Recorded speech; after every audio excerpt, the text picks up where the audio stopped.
Bonjour, nous nous retrouvons donc à la page 4 pour expliquer le cycle de la multiplication d'un virus du cours sur, on est toujours dans le même, le principe et les outils du génie génétique. Maintenant, on va voir comment le cycle de multiplication d'un virus, comment un virus donc fait pour se répliquer. Alors, comme il est excessivement simple, c'est donc un parasite, eh bien, il est obligé de se servir du cytoplasme d'une cellule. Donc, on appelle ça une réplication. Alors, le taux, je vous l'ai mis, entre 4 à 6 heures, ça peut aller jusqu'à 40 heures. Alors, le principe, vous l'avez vu à partir d'un petit schéma qui est en dessous. On va regarder les différentes étapes en prenant directement l'exemple qui est ici. Donc je vous ai pris un exemple d'un virus enveloppé à ADN et on va essayer de retrouver les différents paramètres. Donc le premier en rouge que je vous ai mis ici, l'attachement, la pénétration, on l'a ici en bas. Donc l'attachement ici, vous ne voyez pas, l'attachement ici et donc la pénétration par endocytose ici.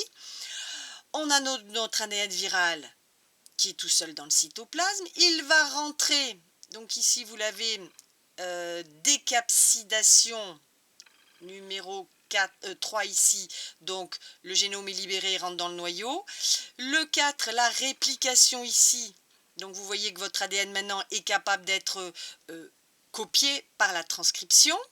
Et à partir de là, il va y avoir donc utilisation de la machinerie du noyau, donc par la transcription, et puis après de la machinerie du cytoplasme grâce au REG et l'appareil de Golgi. Donc il va y avoir deux fabrications différentes. D'un côté, il va fabriquer ici de l'ADN viral, énormément, et de l'autre côté, des protéines qui vont lui servir pour faire son enveloppe. Donc après, on aura l'assemblage, la maturation avec bourgeonnement pour ceux qui ont une enveloppe. Quand ils n'ont pas d'enveloppe, évidemment, ce n'est pas la peine d'en fabriquer. Et à ce moment-là, il éclate la cellule et il s'en va en éclatant tout simplement la cellule. Mais dans le cas d'un virus à enveloppe, dans ce cas-là, eh bien, il va donc faire une exvagination de la membrane cytoplasmique qui est devenue une membrane avec des protéines, des glycoprotéines donc virales, et va donc bourgeonner. On appelle ça le bourgeonnement et la libération. Ça, c'est le cas où l'ADN viral que c'est de l'ADN justement viral. Et quand ici je vous ai mis un autre exemple, quand c'est pas de l'ADN justement, cas du sida, c'est de l'ARN. Alors là, il va falloir la même chose, donc arrivée, pénétration, on rentre par endocytose, et là, l'ARN ne peut pas rentrer dans le noyau, donc il va être obligé d'être rétrotranscrit pour donner de l'ADN viral. Donc on se sert de la transcriptase inverse, la fameuse enzyme virale qui est contenue dans le capside interne.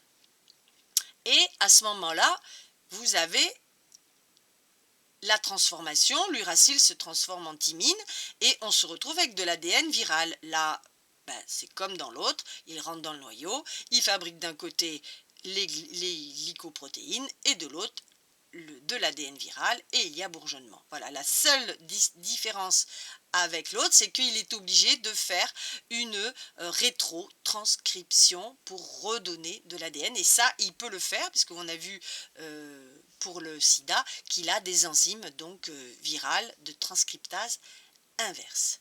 Donc n'hésitez pas à aller voir des vidéos de bactéries et de virus, elles sont vraiment très très bien faites sur YouTube.